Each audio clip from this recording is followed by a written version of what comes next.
Peoples party اور نون league کے درمیان اختلافات ختم ہونے کا نام ہی نہیں لے رہے ہیں۔ بارہا کوشش کی گئی لیکن یہ اختلاف بڑھتا ہی چلا جا رہا ہے، کیا کہیں گے آپ؟ بسم اللہ الرحمن الرحیم۔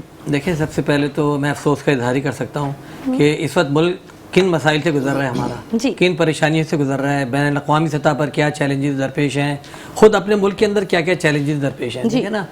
پورے پاکستان میں، خاص طور سے پنجاب اور کے پی میں سیلاب کی کیا صورتحال ہے، سندھ کے اندر بھی کچھ نہ کچھ تباہی بربادی ہے سیلاب سے، اور پھر سندھ تو پورا ہی برباد ہے دوسرا پیپلز پارٹی کے ہاتھوں۔